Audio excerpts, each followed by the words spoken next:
할렐루야. 굿TV 세상을 보는 창, 오색오감을 시청하시는 시청자 여러분. 저는 백세로TV, 백세로 인솔의 김태승 대표입니다. 네, 오늘의 강연 주제는 스몰토크와 다중지능의 이해라고 잡았습니다. 다중지능이란 이야기는 잘 알고 계시죠? 1983년도에 하버드대학교의 하워드 가드너 교수님이 저서 정신의 구조, 다중지능 이론을 발표하면서 다중지능 이론을 창시하게 되었습니다. 이 다중지능은 과연 어떤 이야기일까요? 이게 중요합니다. 자, 다중지능은 대인관계 지능이라는 게 있어요. 대인관계, 그리고 논리수학지능이라는 것이 있고, 또 신체운동지능, 또 음악지능, 또 자기이해지능 이런 게 있습니다. 자, 화면을 이렇게 준비를 했지만 이 하워드 가드너 교수님은 발달심리학자세요. 발달심리학자이면서 시험 성적의 결과만 가지고는 재능을 잴 수 없다 이렇게 했습니다. 화면에서 지금 제가 색깔을 달리 이 빨주노초 파남보 이렇게 해놨어요. 이 지능을 8가지로 분류를 해놨습니다. 여기서 지능을 어떻게 검사를 하냐 하면요. 지문을 가지고 합니다. 지문을 엄지, 검지만 가지고 지문을 하는 간단 지문 검사가 있고요. 10손가락을 다 지문을 찍어서 지문의 어떤 모양들을 보고 통계치를 분석해 가면서 하는 이 다중지능 평가사라는 자격증이 있는데요. 그 체조를 잘하는 나라가 러시아잖아요. 뭐 코마네치 선수를 비롯해서 유명한 체조 선수들이 많은데 이 다중지능을 공부하면서 알게 된 거죠. 그 체조 선수를 이렇게 뽑을 때요. 그 면접 시험을 하는 거죠. 근데 선수는 물론이고 그 선수의 부모님, 그리고 할머니, 할아버지, 조부모님들까지 오시게 해서 그 어머니, 아버지, 또 할머니, 할아버지들의 지문을 다 봤다는 거죠. 깜짝 놀랐어요. 지문을 보면 이 사람이 어떻게 성장할 수 있는지 그 유전자가 나온다는 거죠. 이것이 다중지능에서는 주기질이라는 표현을 하는데요. 여러분, 기질이 바뀔까요? 안 바뀔까요? 근데 기질이 안 바뀝니다. 제가 한 40대까지는요. 상대방의 기질이나 성격을 바꿀 수 있을 것이다라고 착각을 했었죠. 제 스스로 착각한 거예요. 그런데 절대 안 바뀝니다. 그것은 부모님께 물려받는 유전자, DNA와 유사하다라고 보시면 됩니다. 그래서 이 지문이라는 것은 어머니의 뱃속에서 약 13주 정도 됐을 때 지문이 만들어지기 시작합니다. 그리고 학자에 따라서는 의견이 좀 분분한데 21주 되어야 지문이 완성된다라는 표현이 있는데 태아에서 완성된 그 지문이 우리가 태어나서도 또 청소년이 되어서도 성인이 되어서도 바뀌지 않는다는 겁니다. 이 지문은 안 바뀐다는 겁니다.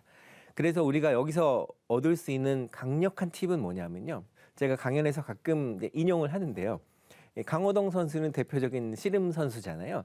강호동 선수의 그 주기질에는 씨름에 대한 장점이 있는 거죠. 그리고 어떤 피겨 스케이팅을 하는 김연아 선수처럼 그런 건 아닌 거죠. 그래서 체조 선수로 혹은 씨름 선수로 성장할 수 있는 그 기능이나 주기질을 가지고 있는 그런 어린아이들의 기능을 또 지능 이런 기능들을 주기질을 미리 발견해서 부모님과 소통하면서 스몰 토크하면서 이 아이가 더 잘 성장할 수 있도록 이렇게 코칭하고 가이드를 해줄 수 있겠다는 생각을 이 다중지능을 통해서 알게 된 겁니다. 그러면 다중지능의 영역들을 한번 볼 텐데요. 이 정신 영역이 매우 중요합니다. 가장 중요한 건 뭐냐면 이해인데요. 헬렌 켈러도 그런 얘기를 했어요. 친구란 그대에 대해서 모든 것을 알고 있으면서도 그럼에도 불구하고 그대를 좋아하는 사람을 말한다. 우리가 친구에게 구해야 할 것은 행위에 대한 칭찬이 아니라 이해다. 이런 얘기했습니다. 이해. 친구를 이해하는 것보다 더 중요한 것은 다중지능에 있어서는 내 자신, 자기 스스로를 이해하는 것이 매우 중요합니다. 그것을 전문적으로 자기 이해 지능이다라고 표현하는 거죠. 나를 이해해야 되는 거죠. 내가 좋아하는 것이 무엇이고, 내가 싫어하는 것이 무엇이고, 내가 잘하는 것이 무엇이고 못하는 것이 무엇인가. 저는 그 다중지능을 공부하면서 저의 지문에 대한 평가를 보면서 재미있는 사실을 발견했어요. 거기에 다른 사람이 잘하는 것을 보고 그것을 창의성과 접목시키는 그런 용어가 나오는데요. 모방성 창의력이라는 말이 나옵니다. 모방성 창의력. 다른 사람이 좋은 것을 모방해 가면서 새로운 것을 만들어내는. 그러니까 모방성 창의력의 그 지능이 상당히 높은 것으로 제가 나왔더라고요. 창의성 창의력도 좋게 나왔지만. 그리고 거기서 이 스몰 토크와 관련된 언어에 대한 것도 새롭게 발견했습니다. 우리의 뇌는 좌뇌, 우뇌가 있잖아요. 이 좌뇌는 오른쪽을 컨트롤하게 되고 우뇌는 왼쪽을 컨트롤하게 됩니다. 언어 영역은 LAD 기능이라 해서 좌뇌에 있는 거죠. 그래서 언어에 대한 능력이 있거나 외국어에 소질이 있는 친구는 좌뇌가 발달되어 있는 거죠. 그것을 태어나면서 지문을 프린트했을 때 미리 볼 수 있다는 겁니다. 우리가 가장 두려운 것은 뭐냐 하면 어떻게 될지 모르는 거죠, 내일. 그리고 이 아이가 어떻게 성장할지 모른다라는 건데 이 지문은 어떤 통계학이다 이렇게 보는 겁니다. 빅데이터의 그 통계를 분석해서 그 지문의 영역에 넣고 분류하고 적성을 평가하고 하는 거기 때문에 다중지능이라는 것은 상당히 유익하다, 유용하다 말씀드릴 수 있습니다. 그리고 대인관계를 잘할 수 있는 지능이 있고요. 그리고 논리수학 지능이나 공간지능이라는 것이 있습니다. 특히 이제 운동을 잘하는 친구들을 보면 신체 운동 지능이 상당히 높죠. 이것은 체감의 영역이다라고 볼 수 있고요. 음악적인 지능이 높은 친구들이 있습니다. 음악적 지능은 언어 지능과 밀집하다는 걸 알게 됐고요. 그것은 청각인데 제가 외국어를 하다 보니까 외국어를 저한테 배우고 싶어하는 제자들에게 이렇게 가르치면요. 특히 중국어 같은 경우에 한 친구는 음악을 상당히 잘해요. 노래도 잘하고 한 친구는 노래가 약간 좀 딸려요. 이 노래를 잘하고 청각이 발달한 친구가 더 잘하는 것을 발견합니다. 왜냐하면 중국어는 성조라는 게 있잖아요. 이렇게 사성이 있기 때문에 정확한 음가를 기억해서 그대로 흉내내는 학생들이 언어의 그 습득 속도가 상당히 빠르다라는 걸 알게 된 거죠. 그리고 시각 영역에 있어서는 자연 탐구 지능 영역까지 들어갑니다. 우리가 자연을 보면서 모든 것을 배울 수 있는 것과 마찬가지죠. 그런데 여기서 중요한 것은 다른 사람과 비교하지 않는 것이 중요합니다. 다른 사람과 비교할 때 우리는 어떤 일이 벌어지냐면요. 이 스트레스라는 걸 받게 됩니다. 나의 경쟁 상대는 타인이 아니라 나, 유일한 나다 이렇게 생각하면 마음이 편하죠. 그래서 어제 오늘과 일주일 전에 나와 또 한 달 전에 나와 비교를 해보는 겁니다. 나와 나를 비교했을 때는요. 분명한 건 어제보다 오늘이 좀 더 낫잖아요. 그리고 오늘 열심히 노력하면 오늘보다 내일이 행복해진다라고 했을 때 다른 사람과 오늘부터는 굿TV 시청자 여러분, 특히 5세 고감을 애청하시는 우리 시청자 여러분은 다른 사람들과 오늘부터 비교하지 않았으면 좋겠습니다. 비교하면요. 열등 비교를 하게 된단 말이죠. 내가 다른 사람보다 낫다, 못하다 이런 비교를 하지 말고 어제의 나, 또 일주일 전에 나, 2주일 전에 나와 이렇게 비교를 하면 성장해가는 모습을 발견할 수가 있습니다. 그래서 어떤 그 빈 수레가 요란하다 이런 속담도 있잖아요. 진정한 스몰 토크는 소리 없이 강한 겁니다. 이 스몰 토크는 커뮤니케이션이다라고 정의할 수 있고요. 부드러움이 결국은 강함을 이긴다라고 볼 수 있습니다. 그리고 우리가 어려울 때요, 힘들 때요, 그 얘기를 오픈해야 됩니다. 난 이런 일이 있기 때문에 요즘에 상당히 어렵습니다. 상당히 요즘에 장사도 안 되고 또 여러 가지 힘든 일이 많아요라는 걸 오픈해야 됩니다. 그 얘기를 오픈했을 때 그 이야기를 들어주는 사람이 있다면 대화하고 소통하면 좋습니다. 스몰 토크는요. 약 70%가 몸짓이에요. 바디랭귀지입니다. 몸으로 얘기하고 몸으로 웃고 또 이야기를 잘 나누는 사람들을 보면은 상당히 좋아요. 재밌어요. 그분들의 얼굴을 보면 이야기하고 싶고 나누고 싶고 그렇습니다. 그래서 아름다운 얼굴, 내 얼굴은 내 얼굴을 바라봐주는 분의 거다라고 말했잖아요. 소유권이 제게 아니라는 거 말씀드렸잖아요. 내 얼굴은 나를 바라봐주는 분의 거다. 그래서 내 얼굴이지만 함부로 하시면 안 된다라는 겁니다. 그래서 아름다운 얼굴은요. 파티의 초점장이다라고 볼 수 있고요. 아름다운 얼굴보다 더 중요한 것은 이 아름다운 마음입니다. 무역하시는 분은 아시겠지만 신용장 아시잖아요. Letter of Credit. 신용장이 LC라고 하잖아요. LC를 열어야 수출이 되는 것처럼 아름다운 마음은 아름다운 얼굴보다 더 상위에 있다라고 보시면 됩니다. 그래서 아름다운 얼굴은 뭐라고 말씀드렸죠? 아름다운 얼굴은 초청장. 그리고 아름다운 마음은 LC, 신용장이다. 그리고요. 우리의 두뇌는 계속 변화가 됩니다. 타고나는 부모님으로부터 타고나는 이런 유전자, 주기질 이런 것도 있지만요. 우리가 목표를 잘 세우고 또 시작을 잘하고 그것을 끈기를 가지고 유지할 때요. 전문적으로는 이제 습관을 관리한다 이렇게 볼 수 있는데요. 목표를 잘 세우는 것이 중요합니다. 목표가 있으면 그 목표를 향해서 가겠죠. 마치 등대가 있으면 그 등대를 바라보고 방향을 가듯이. 그래서 우리는 목표를 정하는 것이 중요합니다. 그리고요, 습관에 대해서는 더 잘 아시겠지만 3살 버릇이 몇 살까지 가죠? 3살 버릇이 80까지 간다라는 그런 속담도 있잖아요. 습관은 제2의 천성이다. Habit is second nature 이런 말도 있어요. 습관은 제2의 천성이다. 그거 못 바꿉니다. 우리 몸에 특히 이렇게 각인되어져 있는 그런 습관들을 바꿀 수 없기 때문에요.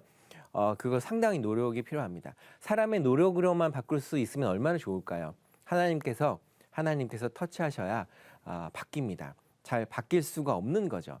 그래서 그것을 바꾸려고 막 애를 쓰다 보면 스트레스 받는데 바꾸려고 하지 마십시오. 그냥 차이, 다르다는 것을 인정하면 싸울 일도 없고요. 다르다는 것을 인정하면 논쟁할 일도 없습니다. 그냥 있는 그대로 상대방의 그 모습 그대로 받아주고 또 대화해주고 하는 것이 필요하죠.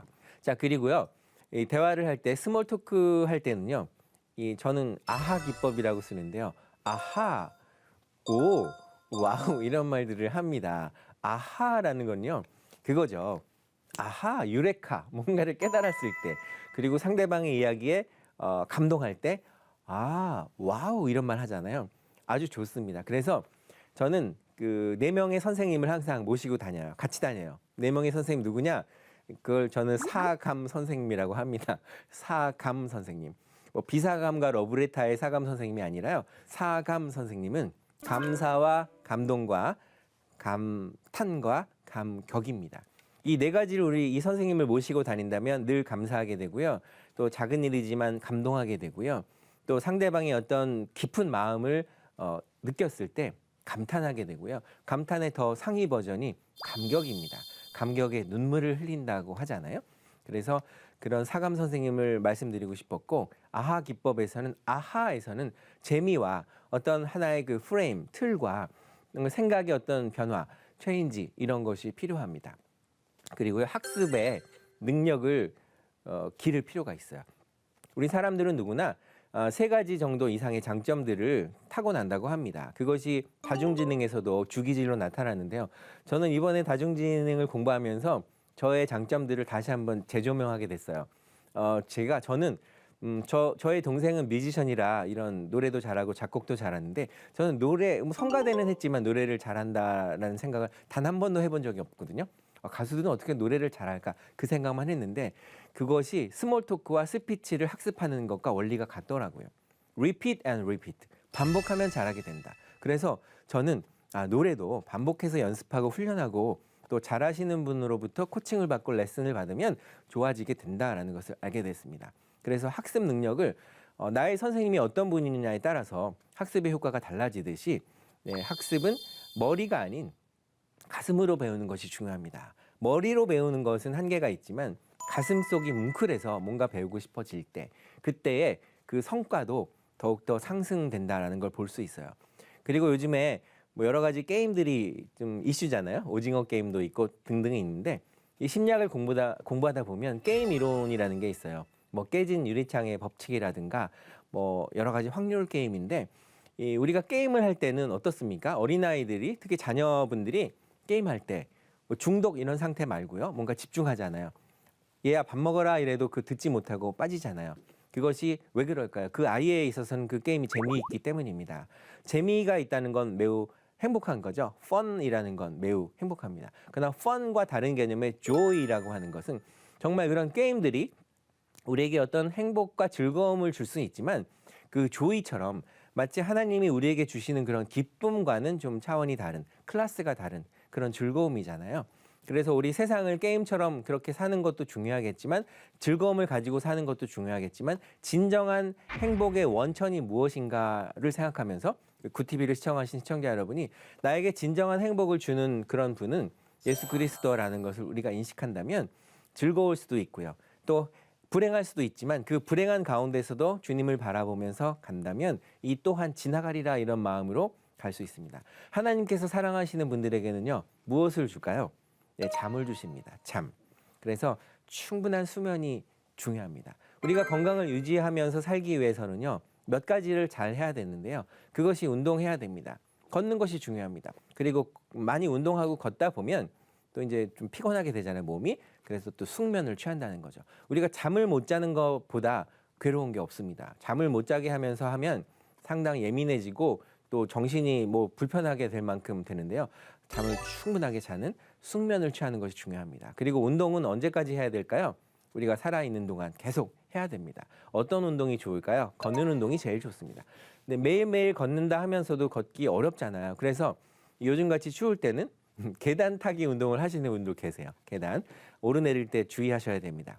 그리고 우리가 이런 운동을 하거나 좋아하는 일을 하다 보면 재미를 느낄 때요. 도파민이라고 하는 물질이 생깁니다. 재미를 느낀다는 건 아주 좋은 일이죠. 그리고 우리가 주의를 집중하고 현재에 충실할 때 이 아세틸콜린이라는 그런 물질이 나옵니다. 이런 신경 전달 물질은 다중진을 공부하면서 이제 해마가 우리 뇌의 해마가 일을 더 잘할 수 있게 돕는 역할을 한다라는 것도 시청자 여러분 잘 알고 계시겠지만 뭔가 새로운 분야를 학습하고 재미를 느끼고 열심히 한다는 것은 의미가 있습니다. 오늘의 나보다 내일의 나를 더 성장시킬 수 있는 하나의 원천이 되고 어떤 비결이 되는 거죠. 그리고 그 사람이 어떤 책을 읽고 있는가, 누구를 만나고 있는가, 멘토가 누구인가 이런 것을 보면 알 수 있어요. 그래서 우리가 아까 열등감이다라는 것도 말씀드렸지만 심리학에서는 이렇습니다. 자존감이라는 말이 있고요. 자존심이라는 말이 있잖아요. 자존심이라는 것은 자존심이 유난히 강한 사람들이 있잖아요. 그런 분들은 열등감이 강한 분들이에요. 열등감이 많은 분들이 자존심이 강한 겁니다. 그래서 자존심을 세웠다, 이게 내 자존심이 이게 상한다 이렇게 생각하면 상대적 열등감이 있다는 것을 아시고 그분과 다투거나 논쟁하거나 싸우려고 하지 마십시오. 그러면 큰 싸움이 됩니다. 중요한 것은요, 자존심보다는 자존감에 대한 이해를 하는 겁니다. 우리 스스로가 얼마나 자존감이 높은 사람들인가라는 것을 알아가는 거죠. 그래서 열등감이 생기면 그 열등감으로 인해서 우리의 가는 길을 막게 되고요. 우리가 갖고 있는 그런 소망을 뺏어가는 것이, 빼앗아가는 것이 열등감이다라고 볼 수 있습니다. 여러분, 탄소 아시죠? 탄소는 C잖아요. C.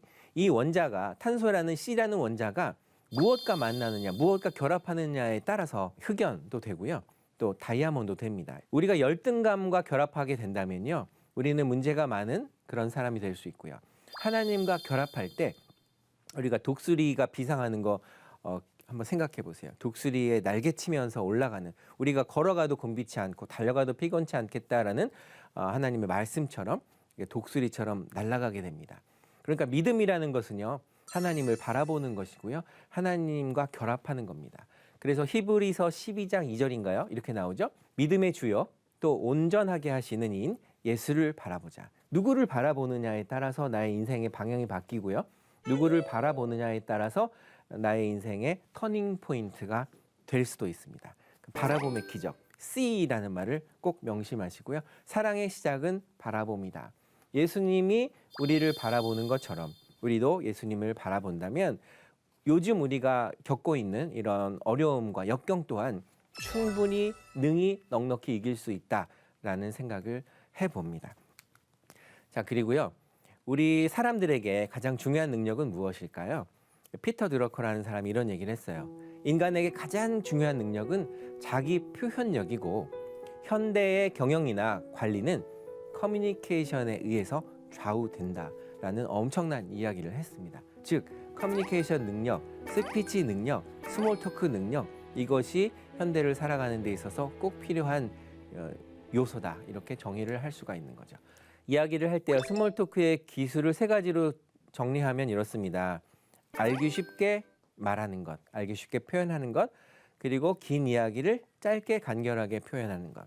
짧은 이야기를 했지만 인상이 깊게 상대방의 가슴 속에 가슴을 울리는 말, 상대방의 마음속 비석, 신비에 새기는 말, 그렇게 할 수 있는 것이 스몰 토크의 기술인 거죠. 인상 깊게 표현하는 거죠.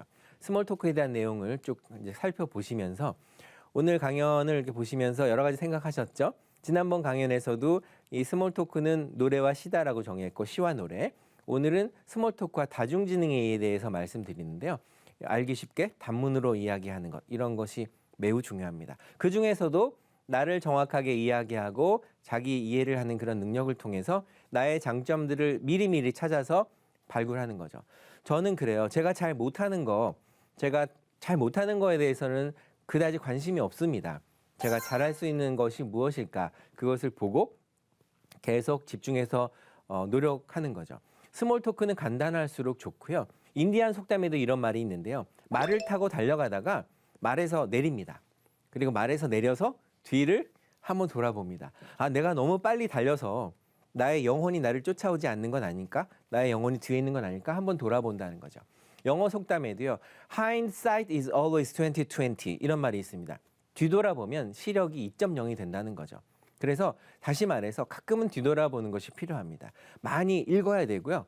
적자생존이란 말이 있잖아요. 적는 사람이 살아남는다. 우스갯소리지만 인상적인 말은 기록하고 기억을 해서 나의 입술을 통해서 이야기를 했을 때 그것이 내 것이 됩니다. 성경 말씀을 이렇게 적고 필사하고 기억하고 외운다는 것 상당히 중요합니다. 할 수 있거든이 무슨 말이냐. 내게 능력 주시는 자 안에서 모든 것을 할 수 있다라고 써보고 빌립보서 4장 13절의 말씀을 기억해 놓으면 어려움이 있을 때 상대에게 어떤 마음을 담은 이야기를 했을 때 그것이 상대에게 생명수가 된다. 이렇게 볼 수가 있습니다.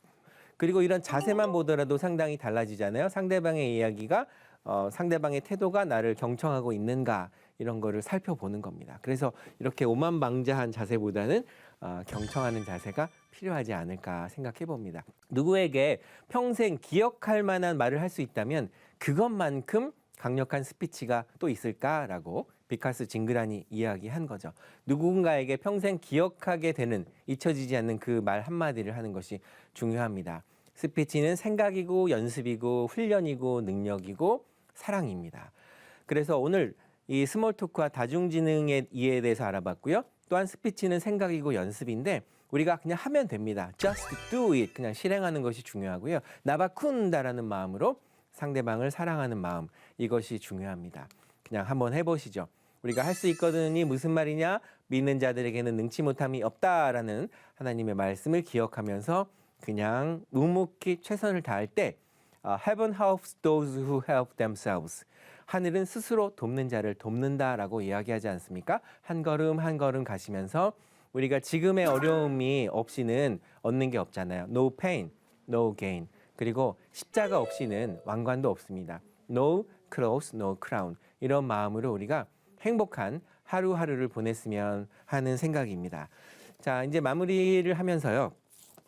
시청자 여러분께서 뭐 질문에 좋은 질문이 있는데 이런 겁니다. 성공한 사람들은요 더 좋은 질문을 던지고요 그 결과 더 좋은 대답을 얻는다라고 앤서니 라빈스도 얘기했죠. 좋은 질문, 열린 질문을 하시기 바라면서 하나님의 말씀으로 세상을 이해하고 바라보는 마음의 창이 여러분 안에 열리기를 소망하면서 이 시간 마치겠습니다. 감사합니다.